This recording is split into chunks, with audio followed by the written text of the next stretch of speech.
அடுத்த நாள் காலையில் நிர்மால்யம் கதவை திறந்து சுவாமி அப்படியே பார்க்கறது. அதுக்கு பேர் தான் நிர்மால்யம்னு சொல்லி விஸ்வரூப தரிசனம்னு சொல்கிறோம் இல்லையா, அந்த மாதிரி பார்த்தா அழகாக ஆரத்தி எல்லாம் காட்டுறார்.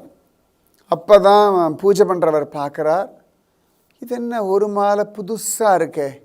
அவர் ராத்திரி நினச்சிட்டே போனார், இந்த மஞ்சுளா இன்னைக்கு மாலையே கொண்டு வரலையே, இது என்ன ஒரு புது மாலை அப்படின்னு பார்க்கும் பொழுது எல்லா மாலையும் எடுக்க முடிஞ்சது, ஒரு மாலை மட்டும் எடுக்க வரல.